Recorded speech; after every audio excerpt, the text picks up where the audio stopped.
Conceive, believe, achieve. This is former UFC middleweight champion of the world, Michael Bisping. Paddy the Baddy here. You're listening to Combat Sports UK. And you're watching Combat Sports UK. Welcome back to Combat Sports UK podcast. In today's episode, we're going to be reviewing UFC 310, which went down at the weekend. Pantoja reclaimed his flyweight title against Kai Asakura. What a performance it was. Some really good fights in this card, really good prelims. It did slow down a wee bit in the main card, but we're going to get stuck into all of the fights, all of the news and gossip coming out of it. Before we get into today's episode, make sure you like, share and subscribe to Combat Sports UK on all social medias. We're on YouTube. We've got fighter interviews coming out all the time, regular podcasts coming out. We're on Instagram, Facebook and Twitter, so make sure and check us out on all them socials. I'm joined today, as always, by Jon and Dan. How are we, man? I went for a round 3 submission. He did get a round 2 submission. I think, Dan, you were a decision you went for, and Jon went for a... You got the right round, Jon. You went for a round 2, but TKO. Pantoja, what a performance this was from him. It was kind of what I expected. I knew Kai Asakura's grappling wouldn't be up to the level of Pantoja. I did say Asakura would be dangerous with the knees to the body, and that was true. He did very nearly land some nice knees to the body in that first round. But Dan, you obviously went for a decision. Were you more impressed with Pantoja's performance then than what you expected? I was disappointed a bit by Asakura. I thought he could have sort of lasted out. I did have a feeling as soon as it was made, it was going to be Pantoja. But I felt Asakura would have sort of lasted out those 5 rounds. So I was more so disappointed with Asakura of unfortunately getting caught very early when it comes to a submission. I thought a submission was always going to be a really, really dangerous sort of use for Pantoja, and I think he utilised it very well. For Asakura, like I said, his game is fully striking. So I think a submission was always going to be a real threat for Asakura. I was just sort of surprised it was that early that he was caught in it. I was more so going decision, so I thought Asakura could have put a bit of a better showing in his debut. But like I said, when you're fighting the best in the world, unfortunately one sort of mistake, and then look, as soon as Pantoja gets you back, it's pretty much game over. He is a dangerous man to be on your back, and he's really solidifying his status as one of the flyweight greats. You know, they're having to pull contenders out of nowhere. They had Steve Ercik, which they kind of plucked out of thin air, and now Asakura, and he's got through them both. We'll go into who he's going to fight just in a wee second. But Jon, based on that performance, I asked you before, where do you think Kai Asakura fits into this division based on his performances in Rising? You said that he could give Moreno a go, he could give the top guys in the flyweight division a go. Do you still agree with that statement after his UFC debut? Oh, yeah. I think he kind of reminded me how, like, Manel Kape debuted. With flying knees, very exciting, stuff like that. But, again, there's a different level between Risen, UFC, especially the champion, who's beating everybody in division. So now we know he's not at that level at flyweight. He's not the championship level. But to say he's not maybe at an Ercik level, at a Moreno, at a Kai Kara France, I think those will be all like amazing fights. But it's time. It's too soon to tell as well where he will be ranking in the division. I feel like those flying knees will definitely catch some people. Maybe a Kai Kara France. You know, Moreno hurt him with a body shot, so I don't see maybe a knee could hurt him. I feel like he's definitely belonging in the top 10 flyweight division, but he's definitely not a championship. I'm curious to see maybe if they make him go to bantamweight for either fighter, but especially for Kai, if he fought a Risen at bantamweight. I don't know how the hydration level there works and the weight cuts, but Asakura still has options. Round 1 was super exciting. They both got hurt. He definitely hurt Pantoja, but Pantoja's a madman. He just eats shots, as you saw in every fight. So we got to see what we do with Kai Asakura. I am still excited to see his next fight. Maybe build off this fight and try to get a quick fight soon, because I don't think he took a lot of damage. Get a quick fight and see where he actually is ranked in the division. Manel Kape is fighting next week. That could be an interesting fight. That could be something where you could rank Kai Asakura, see where he is in the division truly. That would be a good one. 2 former Rising fighters, and they fought at the top of that organization too. So there's a nice narrative there as well. Looking at Pantoja, Dan, we always mention it. You did think it was going to move up the bantamweight. As talking before the fight last week was that he didn't really want to do that. That wasn't something that he wanted to do. And now hearing him calling out the likes of Mighty Mouse, it seems like he really does want to go for like flyweight GOAT status. That seems to be his goal. But the contenders just aren't there for him to do it. Calling out Mighty Mouse is okay, but Mighty Mouse has said he's not going to do it. He said he's not going to come back. So I think we can put that on the sideline. I don't think he would ever come back and fight in the UFC. And he's 38. We all know about the curse. If you're over 35 years old, it's very, very difficult to win belts in the lower weight classes in the UFC. Mighty Mouse is 3 years over that. So what do you see them doing next with Pantoja? They have to pluck something out of thin air here again. Yeah, I think for Pantoja, to be honest, I saw an interview where he did mention Merab and he did mention Umar. He did say, I might have to wait for them. So I think he might be tempted, but, I think the Demetrius Johnson call out, as good as it was, virality, like you said, it's a good moment. It gets the clicks, builds your profile. He's not going to do it. Like, really being honest, it would be like Tom Aspinall calling out DC. It's just not going to happen, is it? He's happy and retired, and like I said, he's got a life, himself now. So I think for Alexandre Pantoja, I agree with you. The level of contenders at flyweight, they're just not there for him. So I think for Pantoja, his next fight has to include someone changing weight. Now, that's not necessarily him. I'm thinking Davison Figueiredo has had his go at bantamweight. And by all means, if he wants to come back down to flyweight, he could go straight in for a title shot. This is a former champion. This is a man who holds a win over Alexandre Pantoja. There's only 5 fighters that have ever beaten him. Davison Figueiredo is one of those. He's active. He's looked good. Even though he lost against Peter Yan, I still thought he impressed in that fight. He's dropped Peter Yan. This is something that if Davison Figueiredo has a flyweight cut left in his, at the end of his career, by all means, throw the money at him and get him back down to flyweight, because Figueiredo Pantoja is a great fight. Demetrius Johnson, I think, is not going to happen, unfortunately. So for Pantoja, like I said, it's either bringing Figueiredo back down to flyweight, back to 125, and then have that probably in a Brazil card or something like that. You're then looking at either Pantoja waiting and looking at bantamweight. But again, bantamweight is stacked. You got Yan versus O'Malley, something that could be easily made. Sandhagen versus O'Malley. You've got plenty of runners and riders. So if Pantoja does wait, he could be waiting 18 months before he even gets a shot at a 135 strap. So he's going to look to compete. And there's one man that is not in the UFC. He should be in the UFC. And he's fighting next week. And his name is Mohamed Mokaev. Just bring him back. Swallow your pride. Like I said, you're just going to have to bring him back. I'm sure he understands what he's done. Like you said, he misbehaving, he's a young man. I'm sure he can swallow his pride and he can come back to the UFC. I don't think he's necessarily pissed Dana off. I think it's more so the matchmakers, and it's more so the messing about in the hotels and causing fights. But I think for Mokaev, it's a learning curve, and like you said, this is a man that you want someone who's going to excite fans, build up a fight. It's going to be Mohamed Mokaev. So he'll win this weekend, we can all hope. And then, like you said, bounce straight back into UFC for 2025, hopefully for Mokaev, and then another UK champion we can all hope for. I think Mohamed Mokaev will have learnt his lesson too, because I've said it before, I agree with the UFC getting rid of Mohamed Mokaev. I'm not one of these UK fans that's sitting on the fact that he didn't deserve to be kicked out of the company, because he did. His behaviour at UFC 304, fighting in the hotel, coming out in the press conference, going straight for Manel Cap. It's ridiculous stuff to be doing. It's silly stuff to be doing in front of the bosses, in front of the UFC brasses. And apparently it was hard work for the matchmakers and stuff as well, which is stuff that we don't see. That's all stuff that's going on behind the scenes. So I do agree with them getting rid of him. And saying that, I do think his lesson has been learned.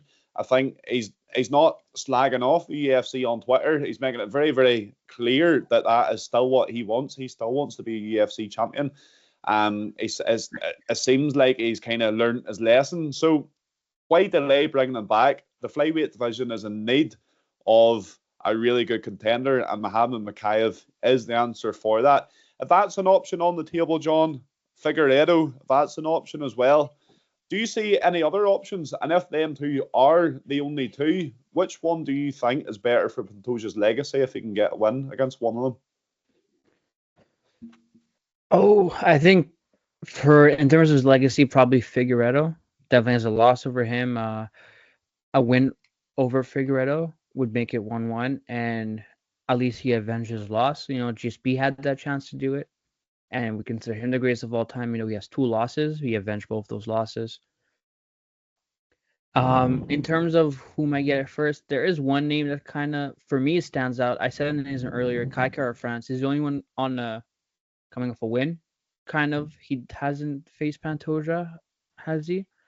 I don't think he has. He's No, coming off he a win. hasn't yet. He is 4. It kind of does make sense. If Pantoja really wants to fight, stay a flyweight, that'll be it. I think it's only Kai France, unless, like, I mean, I don't know. If somebody has a win streak of, like, Almabayev, the Tyra comes back with a wins too. Perez maybe even, like, those are all people around 4, 5, 6, 7 in the division. They have to get a win streak going. Figueredo, I don't see him going back to flyweight. He missed weight a few times. Him and Moreno had such a long history of it yet. It's like, if you want Figgy to jump over the line, I mean, he lost to Moreno twice, you know, by finish. Can he jump over Moreno? I think Moreno will be pissed about that. And then if he does become champion, let's say, it's a whole rinse and repeat situation of Moreno, Figgy, and everybody else. It's like, it's not going to change anything, which is happening right now. If anything, I would like to see that fight at bantamweight. You know, Figgy coming off a loss now. He had a great streak. Moreno is on the wings for sure. He could definitely move up, and I'm pretty sure Figgy's top 5 at bantamweight still. He jumps up, beats it. You have a top 5 name. Something comes through for you. You might even fight for the championship. And for Malkaev, I mean, I haven't been following real close. You know, I didn't really like him as a fighter. I thought it was quite boring, to be honest. He was all talk, no fight. And if he has learned lessons, good for him. Maybe he'll come back for a top fight ranked fighter. But if I do see Pantoja fights Kai France, I think Pantoja is a very company man, right? You know, he's been co-main so many times and then moved up to main eventing in Brazil, main eventing here kind of because the fight fell off, but, you know, didn't let Shavkat and Garry be the main event. If I think as a company man, he will fight probably Kai France, and then if he does beat him, then I could see, like, oh, Makaz's back and he'll fight for the championship. Like, he learned his lesson. Let's see what he could do. Kind of stuff like that. It is an interesting situation at flyweight, and it's one that we've seen before. We've seen it when Dimitri Johnson was going on his run. It's hard to find good contenders, and I think, yes, Kai France is a good fight and all the guys you mentioned, but none of them have really established good winning runs, good winning streaks. They've all kind of beat each other here and there, and that's why we haven't seen any big contenders. And I think that's why Steve Usyk got a shot when, I think, what was he, 8th in the rankings at the time or something, and why they've had to pull in Kaya Sakura as well. But hopefully they do find a good opponent. The UFC, look, none of us expected Kaya Sakura to be his next shot whenever we were discussing what was next for Pantoja all that time ago, when they managed to pull that one out of thin air. So it will be really, really interesting to see what the UFC does here. But as for Alejandro Pantoja, what a performance that was from him. Really, really dominant. Made it look easy against a really good fighter in Kaya Sakura. Moving on to the co-main event, this was one of the best performances of the night, I think you could say, or one of the most surprising performances. We all went for a Shavkat Rakhmonov late submission, and it was nearly Ian Garry that got it in that round 5. Really, really interesting fight here, Dan, wasn't it? I think Ian Garry, the first 2 rounds cost him. Shavkat, he didn't really do much in the first 2 rounds. He held Ian Garry against the cage. Ian just couldn't really get a striking going, and that's what cost him in the end, I think, anyway. Yeah, I think it was a not fight of the night. It's not something that you want to sort of necessarily go back and watch, but it was a really technical fight, which you expect at this high level. For someone like Ian Garry, I think it was a really impressive performance. Like, this is someone who, he said in his post-fight press conference, he's shown now Shavkat is human. Like I said, this is a man that he can test and he can press. I agree with you. First 2 rounds are the ones that have cost him. I think most people have unanimously scored it 3-2 Shavkat, with the first, second, and the fourth being the rounds he does take. But yeah, it's the start where Shavkat is, moving into grappling exchanges and he is winning them. Now, the first round, I think you can say was decided by one strike. It's that overhand towards the end of the round for Shavkat that wins it for him. So for Ian Garry to lose 3-2 and it be one shot from one round that swings it, he can really come away with this with confidence, say he can compete at this level. He has got that championship, minerals. So I think for Ian Garry, it was a satisfying. Like I said, it's defeat. No one wants to defeat, but he can definitely pull positives from it. But yeah, for Ian Garry, if he had pulled off that submission in the 5th round, I mean, you're looking for performance of the year sort of thing. Like, it's that Leon Edwards Rocky moment. It's unbelievable. But yeah, for Ian Garry, plenty of positives to take from it. For Shavkat, like I said, some people are saying he's lost his aura. I think that's a bit harsh. Like I said, he's had 18 finishes in a row, 18 wins. No one has 19 finishes and 19 wins in a row. Like I said, he can go to a decision against Ian Garry. That's by far his toughest test to date. I think he did pass it. And yeah, for Shavkat, it was a great performance. Like I said, it was a bit more grappling heavy, which, unfortunately upset a few fans. But hey, look, it's a winning business at the end of the day, and he got that win. Were you impressed with Shavkat's performance, John? I thought it wasn't what I was expecting. It wasn't as good as what I was expecting, and I think it is because he's got this aura. They finish that many fights in a row, you're just expecting him to go and do it again, which isn't going to be the case, especially when you're coming up against high-level opposition like Ian Garry. But on the fight, Shavkat, he didn't impress me too much. His grappling was good, but for him to not get close, it wasn't really close to finishing that fight at all at any moment. Did he impress you, John, or do you feel like he has kind of lost a wee bit of that aura? Do you think people will be putting their hands up more? They fight Shavkat now. He's kind of lost that boogeyman aura that he had. Maybe, but I'm gonna give that props to Garry. I feel like Garry did that. Kind of stopped his attacks. Shavkat still, it was very grappling heavy, but you did see his move. You did see what he was capable of. The spinning heel kick was so close. I feel like it would probably So knock out quick, wasn't anybody. It was so quick. I feel like just like 2 inches closer. If you just didn't misjudge that the distance between the other fighter, you would have hit that. And who knows what happens if you hit. Spinning back kick to the body also worked. He kind of pushed Garry back. He saw some shots, some beautiful counters. You could see I don't want to say his skill set's gone, his aura's gone, but it's all there. I think he was just fighting more. I think it's the first time we saw Shavkat fighting defensively, with caution. He was fighting with caution this time. I feel like he had a title shot, right? Obviously, Blob pulls out, and he still wanted to fight. Props to him as well, and props to Garry big props to Garry to stepping in and doing that to Shavkat. But I think he was fighting more cautiously because he knew he had a title shot no matter what and wanted that title shot. I don't think we'll see the same fight against Bilal. However, we know how Bilal moves forward, keeps up the relentless pressure, and tries to take you down like he did with Leon. Kept putting Leon on his back foot. I don't know let's see what happens when Shavkat does that, because Garry wasn't even putting Shavkat on his back foot. It was letting more like Garry was letting Shavkat dictate the fight, but he was more cautious. I don't know if he wanted to prove everybody he could go 25 minutes, kind of, if that was his intentions. I think it was much better if he did finish the fight. And now there's more footage of Shavkat. But is that footage really useful? Because I would want to say at least half of it, at least 10 minutes of it, 16 minutes of it was Shavkat holding Garry against the cage and kind of doing the underhooks over his arms. So I was definitely weird performance for Shavkat. You could see it's still there. I just feel like, for me, I feel like he was playing very cautiously. And I don't know what people were mad about this fight. It was never going to be a fight of the night, fight of the year type performance. Like Dan said, it was very technical chess match between the two. And you see when somebody got caught, it was round 5. It was when Garry had the back of Shavkat, and it was a mistake. And that's what's going to happen. If somebody gets caught, that was going to happen. One mistake would have led you to your defeat. But at the end of the day, Garry didn't do enough for 3 rounds to get it done. You do make a very fair point there, and it's one that I actually hadn't considered. Maybe there was a difference in mindset here with Shavkat because he's in an unusual position, or a position that only a number one contender fight or an interim title fight finds themselves in, where they know a win, just a win, they don't need an impressive moment, gets them a shot at the title. And this maybe was in his mindset. He didn't want to risk too much because he knew he just had the edge out some of these rounds and get his hand raised in order to get a shot at the title, which is the fight that he wants at the end of the day. Looking ahead, kind of then, go ahead, Just John. to mention, Bilal was cage shy too. Like, he obviously knew that. Like, he called him in after. I don't think he wanted to show Bilal too much what Bilal already knows from his previous fights.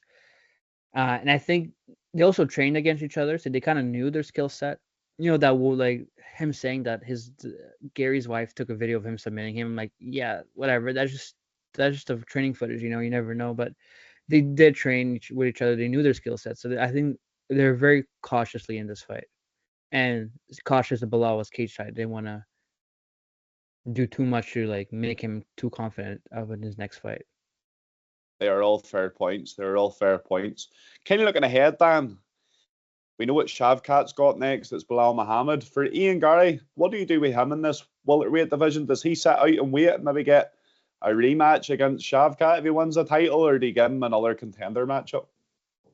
No, I think if I'm Ian Garry, I'm hunting down former champion Leon Edwards, and I'm going for that wounded animal. I'm going UFC London headliner in March, and I'm going for it. Like I said, Ian Garry, that performance against Shavkat Rakhmonov, far more impressive than Leon's last performance against Bilal. So I mean, if I'm Ian Garry, I'm really pushing that boundary. Like I said, where, like, the fight itself is huge. So whether the UFC want to save it for a numbered card, by all means fine. But I think Leon Edwards versus Ian Garry is an absolutely unbelievable headliner for a UFC fight night in London in March. And that's enough time. Like I said, about 3 months or so. Nice turnaround. Ian Garry, like I said, it's 5 rounds. I don't think he took too much damage. So I think, yeah, by all means, like I said, Leon's back injury, I think he's confirmed in a couple of media interviews he is going to headline in March. So I think Leon Edwards, I mean, look, there were names going around like Carlos Prates and stuff like that. So that headliner could be anyone. But Ian Garry, Leon Edwards for UFC London, I think is a perfect headliner. Paddy Pimblett's Moicano match has now sort of moved on, and Moicano's fighting Darius in January. So I'm looking at Benoit Saint Denis, someone like that. That's your co-main. I think UFC London could be unbelievable if the UFC build it correctly. And the headliner has to be Leon Edwards versus Ian Machado Garry. What a fight that would be, the headline London. As you say, but I'm not sure if they would put it on a fight night in the UK. You know, I think there's a lot of guys stateside and across the world now that want to watch Ian Garry fight, whether they love him or they hate him. He is attracting eyeballs. So I don't know if they would do that. What a fight it would be. And it is the most logical fight for both Leon Edwards and Ian Garry. It's just the timing, in the sense that Leon Edwards has said he is headlining UFC London in March. It's whether or not they allow Ian Garry to fight on that card as well. Really, really interesting matchup, but it was a really interesting matchup. Just quickly, John, looking ahead, Shavkat Rakhmonov, Bilal Muhammad, how do they fare up against each other? I think the same way. I definitely a finish for Shavkat. I see a quick finish for Shavkat this time. I think he's gonna kind of prove the doubters wrong. He's like, here, look what I did against Garry, and then look what I did against Bilal. He's gonna finish Bilal way too quickly, I think. I don't know. Also, it depends how Bilal is feeling after his injury. You know, it's toe injury. I don't know. It does still affect your move. Could affect your movement. And Shavkat kind of mentioned he was, I guess, kind of injured against Garry. Like he said, like, no injuries, nothing. Maybe it was referencing to Bilal. Have no injuries. Let's go fresh. Let's start it. Shavkat by way of whatever he wants, round 2 or 3. And then I do think we'll see Garry and Shavkat in the future again for a title shot this time. I don't think anyone would be pissed off but having to rewatch that one. It was a very, very technical fight. Moving on to Volkov and Gane. Boys, we've been done dirty with this one, right? We went for a hat-trick. We went Volkov by decision. We said it's going to be a tight fight. It's going to be 29-28 Volkov. We were all unanimous in our picks, and the judges done us dirty. What do you think, Dan? Was it a robbery? I don't. look, I always say if it's a tight fight, it's not a robbery. And it was a tight fight. Round 2 was clearly the swing round. 3 judges gave round 1 for Gan. 3 judges gave round 3 for Volkov. 2 judges gave round 2 to Gan and 1 to Volkov. What is the crack with us, Dan? They've done us dirty out of a pick here. I got no idea what they're watching, to be perfectly honest. How the second round is the swing round is mental to me. The second round is a Volkov round. Like, that's just categorically, like, Volkov won that second round. It's so clear. I don't know what they were watching, what they were even looking for in that fight. I think it's so clear. Like you say, when you see this reaction, like I said, sometimes it can be an overreaction. It's it's a robbery, and it's a close fight. It's a close fight, but it's not hard to score. Like I said, I'm not training with Mark Goddard, watching his videos and watching his training tutorials and everything. I can score that fight. Everyone can score that fight. If you are a boxing fan, you've never watched an MMA fight in your life, you can score that fight. And it's Gan, round 1, Volkov, 2 and 3. It's not a difficult fight to score. I don't understand why they've gone that way. Like I said, I think Volkov's excuse was quite funny regarding the Gan's body. It was a reason that he's distracted them and got the win. And I thought with Volkov looking like Paddy Pimblett, I thought you'd get the rub of the green with these judges, but no, clearly not. So, yeah, no, I think it was unfortunate for Volkov. Like I said, he's just been done on the judges. It's one of those things I think is a clear 29-28 Volkov. It was like a giant Paddy Pimblett, wasn't it? I was watching it with friends and we all said the same thing. I was like, holy shit, I didn't know Paddy was fighting this card. It was funny, but he has been done wrong here. As you say, I think you summed it up nicely there. It was a tight fight, but it was very easy to score. And looking at it, from a naked eye, from an untrained eye, Volkov was the more exciting fighter. He was the one landing. He outlanded Cyril Gane on the fight. Who would ever have expected that? I thought it would have been his grappling. And to be fair to Gane as well, John, were you impressed with his defensive grappling? I thought his defensive grappling at times was pretty good. It was on the feet that Volkov really made the difference for me. Not impressed at all. No, we've seen that kind of defensive grappling, not against Jon Jones, but it was better than Jones, but it was better than the Jones fight.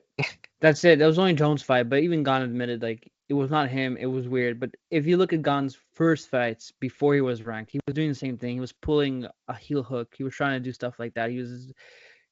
He wasn't taking people down necessarily, but he had good defense and he knew how to work a way around it. That's why he was so exciting when he got into the rankings and he looked like this new era heavyweight.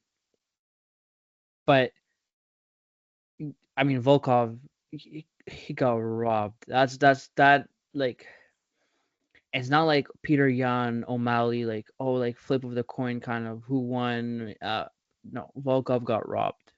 Even in my state that I was watching it, I had 30-27 Volkov. I feel like maybe some people would argue with me about it. I think 30-27 is more plausible than 29-28 Gane, to be honest. I do think 29-28 Volkov was the right scoring, but I think it is more possible to get 30-27 Volkov than what it is, because round 2 to me for Volkov is more decisive than what round 1 was for Gane. Absolutely. I think it's the problem is, I guess, the criteria. It's like, okay, it's ground control or whatever, but there's no damages, and I feel like Volkov did the more damages in round 1, and he continued on with round 2 and 3. I know Dana's not happy about the decision. It's interesting to see what's going to happen next, because my theory was that one of these fighters will fight Aspinall, the winner of this, and I don't think you could give Gane a fight for a championship now or close. He has to fight another fight, and like it just shows what happens when you had a bad performance a year ago and you fight again. Sorry, was it a year ago when he fought in France?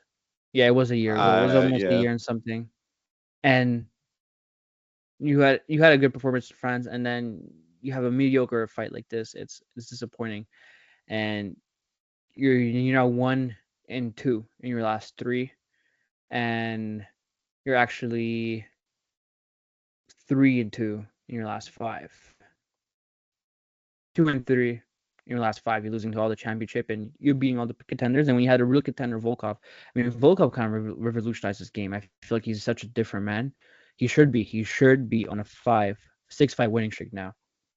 What impressive That is the performances. frustrating thing, isn't it? It's like he was building up such a good streak, and you can say Roy, and you can favour his next matchup. You could give him a favourable matchup. There's none thrown out that makes sense. We can discuss that now, but it's the fact his winning streak has been taken away from him here. That's what sucks a lot. It's like it would have been, especially in the heavyweight division where people lose 1, win 1, win 2, and stuff like that. When you had a 6-5 win streak, and it's not against like bums, like you would have had it against Gon, Pavlovich, Tuivasa, like that stuff builds up, and it would have been a great narrative going into a potential title fight matchup, because I feel like that would be next for him, because you beat everybody else, kind of. You beat Rosenstruck, you beat Volkov, you beat everybody. You beat Gon. Everybody I just mentioned. Now you just kind of lost there. You have that L on your record, but like the performance he did, and it's kind of like an asterisk. And I think we were rooting for Volkov, and yeah.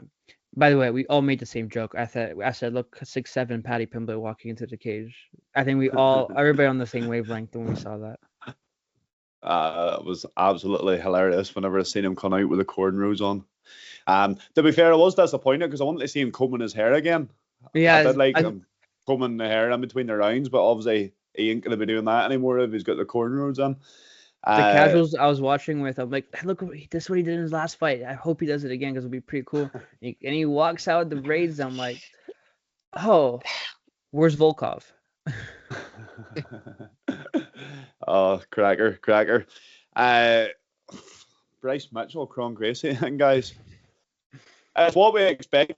We all did. I think we did expect Bryce Mitchell to kind of run through him a wee bit quicker, but it's very, very hard to put a dominant performance in when the person you're fighting doesn't really want to engage.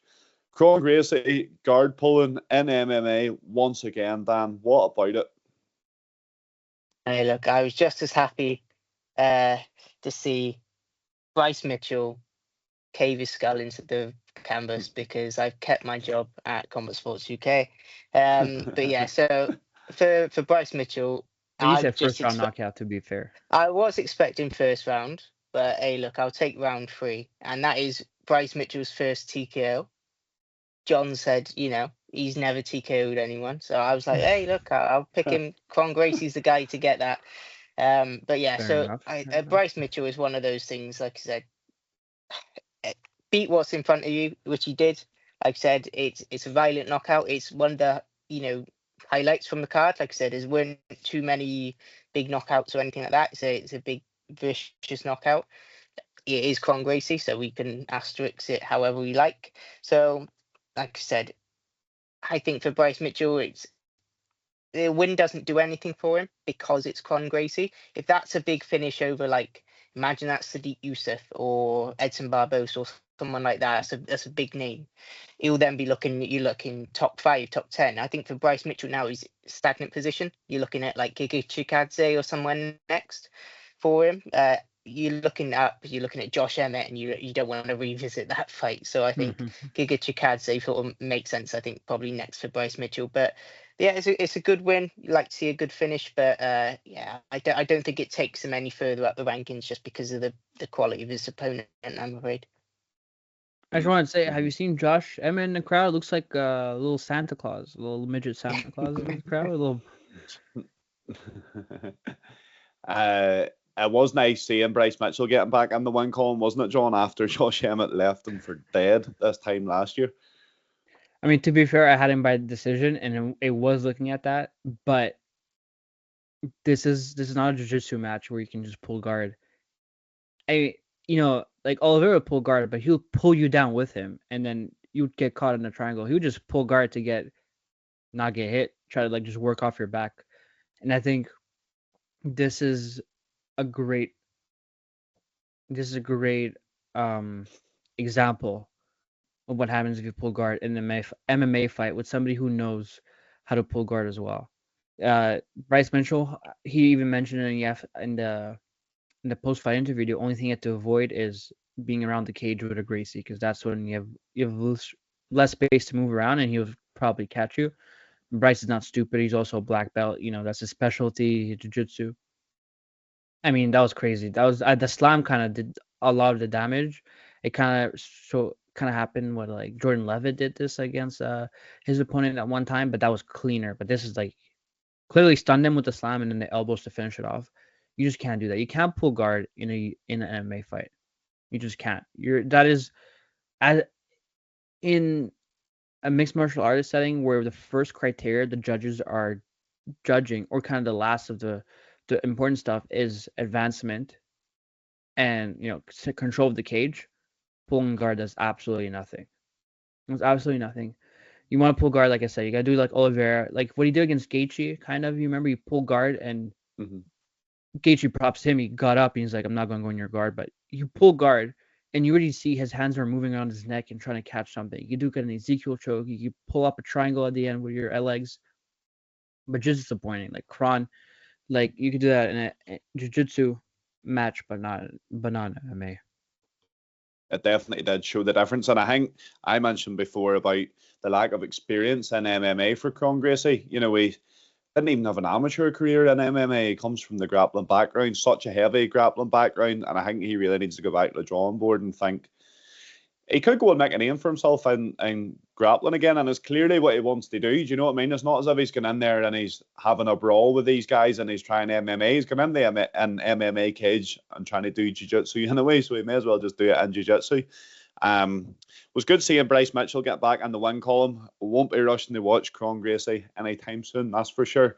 I don't really want to talk about Bryce Mitchell's next opponent because we're going to do it in a minute when we talk about the next fight. Did you complain when you watched Kron Gracie versus Cub Swanson? Because people forget that fight. But yeah, I think that fight showed Kron. If you guys haven't watched that fight, you should watch Kron Gracie versus Cub Swanson. It wasn't a Cub Swanson Duhon Choi style fight, but it was still pretty good. Like, boys were swinging. However, I think after that fight, Kron was probably hurting a lot for a few weeks, maybe months. And that's when he's like, where did that willingness go? But, because in the Cub Swanson fight, you do make a very fair point there. That was before his last two fights where he was just guard pulling on repeat. Where did that version of him go? Because he was able to stand and trade, but now he just can't. I don't know. Strange one. It's the damage he took. He was like, how we saw recently Michael Chandler after the Oliveira fight, he like pinches his knee and it's like it goes like 3 inches deep. It's so swollen. It probably happened to Kron. Same thing. He was just hurting. His head was hurting. Probably woke up with headaches. His body was hurting. He didn't felt right himself for a few weeks. He's like, maybe I shouldn't fight like that anymore. He doesn't want to get that damage anymore. And that's what we saw. But that's a complete 180 of, we could see he could take a hit against one of the, Swanson is older, but one of the hardest hitters in the division still. And, it's your will. Your will is not in MMA. It's not to get hit and get. He was probably hoping for a cleaner jiu-jitsu match, kind of submit somebody really quickly.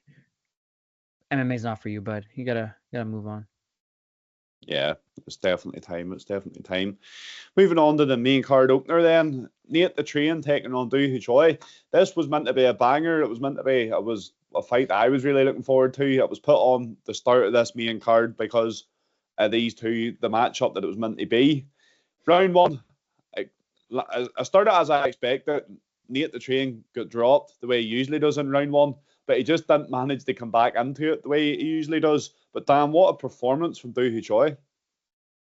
That was amazing. Like I said, everyone was getting ready for this because they were expecting fight in the night. They were expecting both men to really go at it.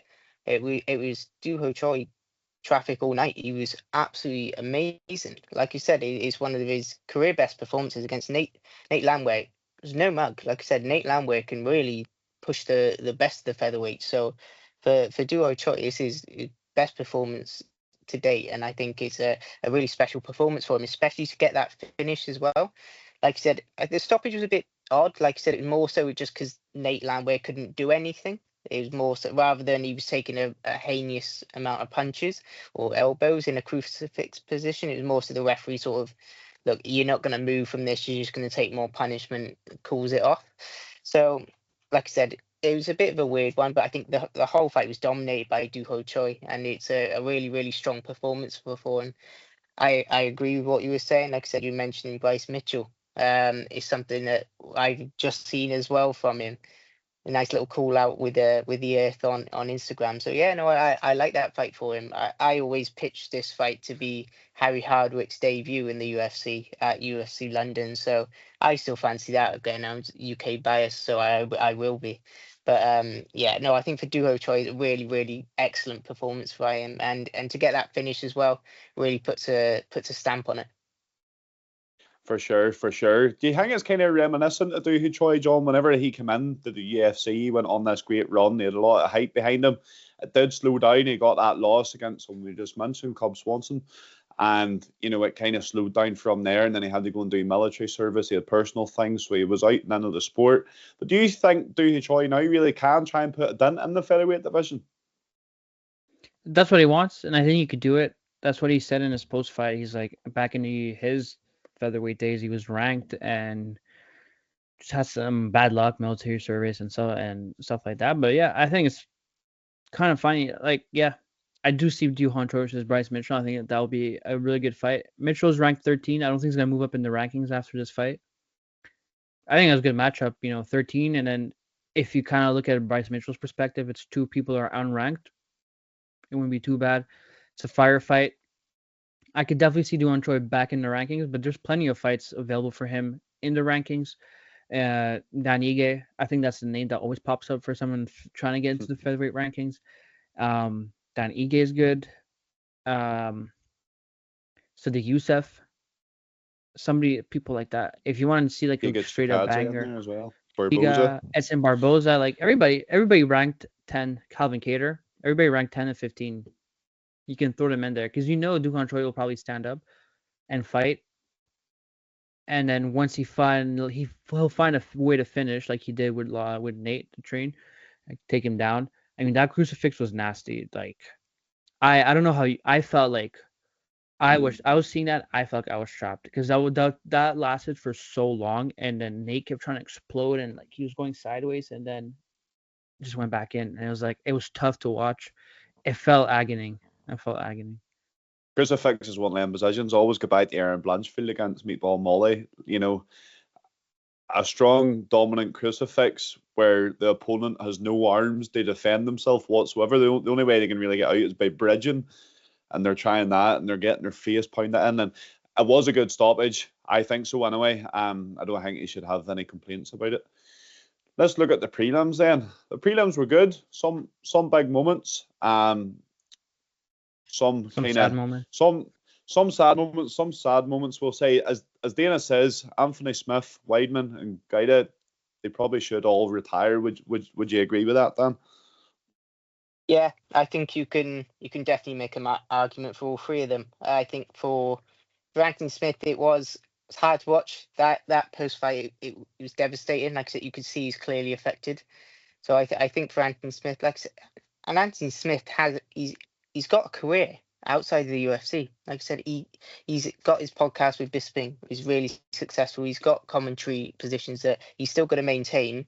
If he calls it now, he calls it now. He might be 59 fights rather than 60 fights, which I'm sure he likes a nice round number. But like I said, for Anthony Smith, look, if the heart's not in it, the heart's not in it. And I wouldn't be going back in. Like I said, you've seen it with boxing very recently. Sonny Edwards. He's a really promising young boxer, 28 years of age. His heart's not in it anymore. And like you said, you call it. At 28 years of age, you think that's very young for a boxer, but you don't want to be going into boxing fights when you're not really 100% because you're just taking damage for the sake of taking damage. There's no point. So for Clay Guida and Chris Weidman, these are veterans of the sport. Clay Guida is an absolute menace, so he probably will just continue fighting, whether it's in car parks or cages. He's one of those. With Chris Weidman again, it's one of those. It's a bit like sad to watch. It's like, can you imagine if Nick Diaz was on this card and he saw Vicente Luque? Because it would be 4 fighters that should have really properly retired. That's what would have happened. So yeah, no, it was sad to see. Obviously, you feel for Anthony Smith, like I said, condolences to his friends, family, and everything. But yeah, I think it was I can agree. I can see retirement on the table for all three of those men. Yeah, I think it would be a good move.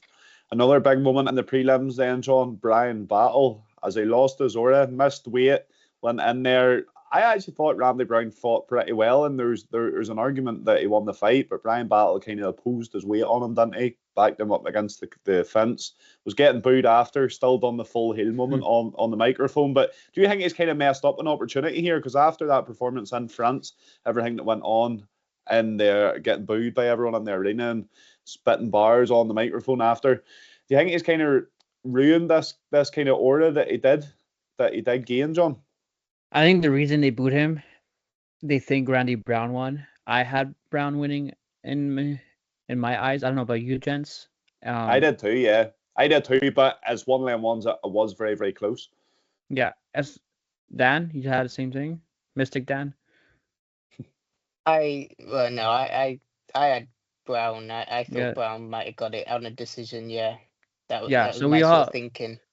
I think everybody in the crowd side too. That's why he was more booing it.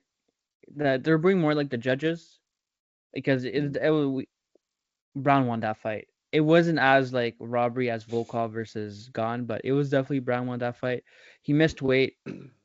He wasn't his aggressive self. He didn't try to finish Randy Brown. It actually looked Brown was like, the body shots were killer. I was more impressed with that. And we got to see. I was talking a lot about Brian Battle, maybe next fight in the rankings, and imagine with the likes of Shavkat, Garry, JDM, Brady, but no, I don't think so. I think he still needs more time. It's but although it's cool to see two Ultimate Fighter winners win on this card. It could have been three. I know, did Guida lost the finale, did he? And Clay Guida lost against Sanchez in the finale. Well, Guida made it to the finals anyways, but it's still cool to see two Ultimate Fighters winning, and Chiesa and Brian Battle. It just disappointing performance for Battle. He definitely needs a bounce back performance somehow. Maybe send him back to France, or like maybe London, and see if he could get the English fans routed up against him as well. Me and Dan would be there booing all along. So we would. 2007, Clay Guida lost his finale. Yeah, that's what we can do. Put him against Oban Elliott. Against Oban Elliott. I mean, that's not a bad fight either. Like, it's two people unranked. Oban Elliott's coming off huge performance. I would love to see that fight. That'd be a great fight. Yeah. Oban Elliott's going to fight Jorge Masvidal on behalf of Chael Sonnen. Have you not seen it? The only other one on. Yeah, the Welsh gangster. The only other one we need to talk about, the only other fight, is Evloev and Sterling. This fight should have been on the main card, guys. I know it was destined to go to a decision. If you had £1 million to put on a bet on Saturday night, that was the safest bet to put it on. Evloev and Sterling, decision, yes. And it did, but it was a very high-level grappling match. There wasn't any of them that was close to finishing it, really, at any points, but there was loads of good scrambles, really, really technical. For Evloev, 19-0, and he probably won't get a title shot, Dan, will he? No, he won't. I mean, sorry, yeah, he won't. 19-0, like I said, it's so impressive, but look, he's friends with the judges. I'm afraid. Like I said, he sees the judges every single week he fights. So, unfortunately for Evloev, he needs that finish. Now, again, I think he's not too bad a situation, because the featherweight title picture now is a bit stuck, because we've not had any announcement yet, because Topuria Volkanovski is still this mystic thing. Is it on? Is it off? Is it on? Diego Lopez is sat there going, well, if that's on, am I fighting again? What's happening? This sort of thing. So I think they're left. I think Lopez Evloev is inevitable. Lopez Evloev 2. Like you said, if that's a chance now for Evloev to really say, no, I did deserve to win that first fight, even though it was Lopez on his debut.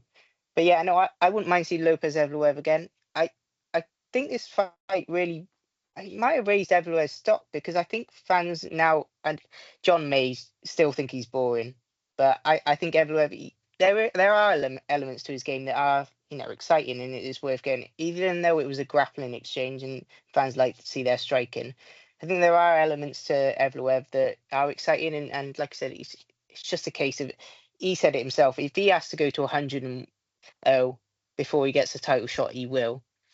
Probably 98 decisions in there, but it's one of those things with Evloev. But no, I think it was a good fight for, again, it's good grappling fight, but again, that's not really gonna get the fans excited. He's definitely not jumping a line to get a title shot anytime soon.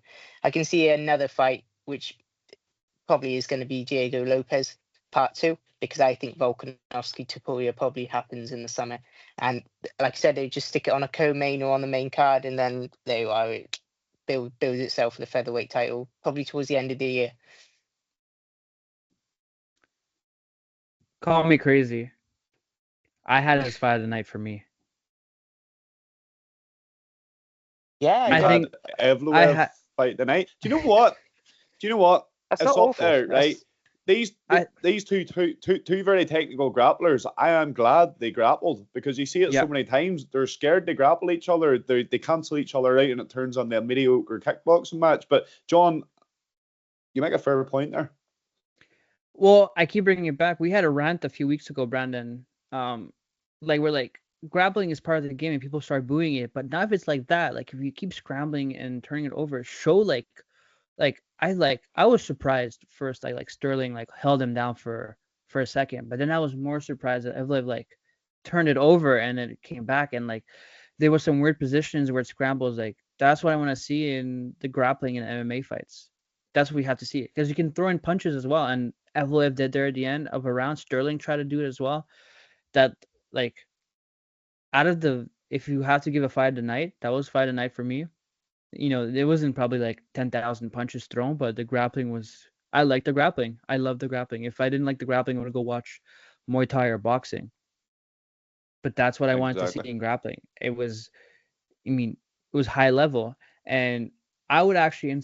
I think we will see Evloev versus Lopez down the line again, but I would give Evloev kind of like a layup. I would give him Ortega. I think Ortega Jiu-Jitsu. It might be another boring fight because more of a wrestler versus jiu-jitsu type fighter.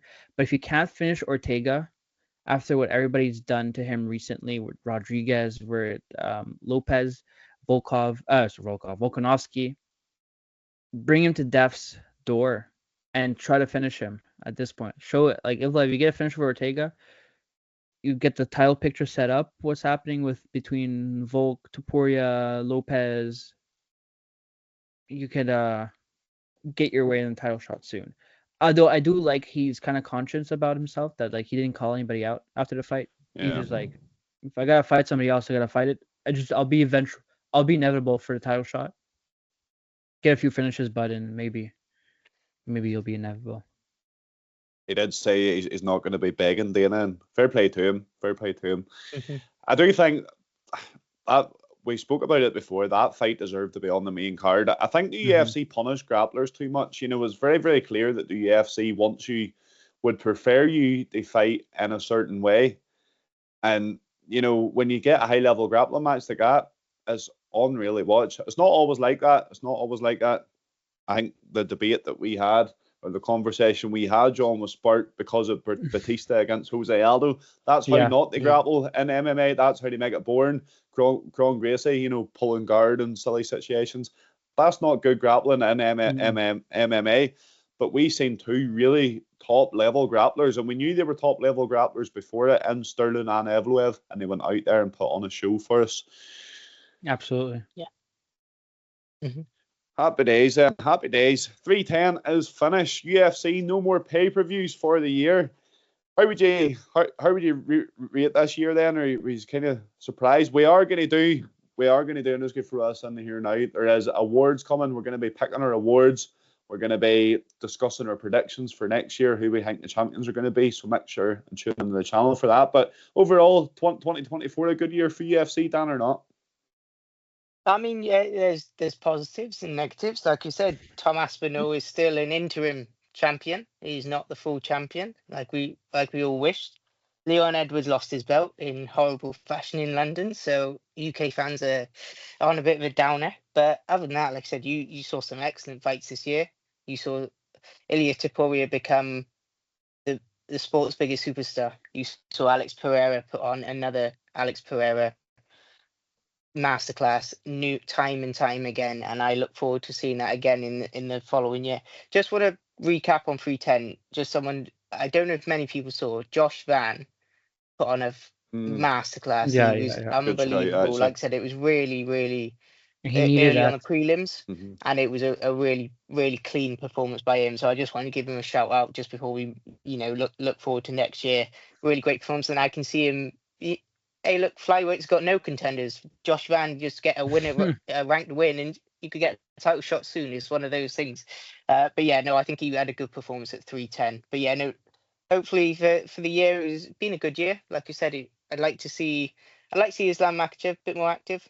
But hey, look, if he's out in January, we can hopefully see him out in the summer, and then October, Abu Dhabi. Hey, look, get me on that plane. I'll be over there as well. Oh, you're asking too much of him. Come on now. 3 fights out of come Islam on, Makhachev in 1 year. Whew. Don't be silly, Dan. Don't be Yeah. silly. One of them's at 170. We'll say that. One of them's 170, no weight cut. It was a good year. It was a good year of fights. And we will leave the pod there. Folks, as always, thank you very much for tuning in and sticking around. We always enjoy talking to each other about these cards and about these fights. Big things coming for Combat Sports UK. As I just mentioned, we are going to do an award show. We're going to do a specific UK award show, and we're going to do a UFC 2024 award show. We're starting another series next year, which I'm going to drop at some point. I'm not going to discuss it yet, but that's also very exciting. Fight Your interviews coming out on YouTube. Make sure and get us on Instagram, Facebook, Twitter, TikTok, all the socials. Subscribe to us on YouTube. Jon and Dan, thank you very much for joining me, as always. It's always a pleasure. Until Thanks next for year. having me. Of course. And we will see you in the next one. Conceive, believe, achieve. This is former UFC middleweight champion of the world, Michael Bisping, Paddy the Baddy here. You're listening to Combat Sports UK. and you're watching Combat Sports UK.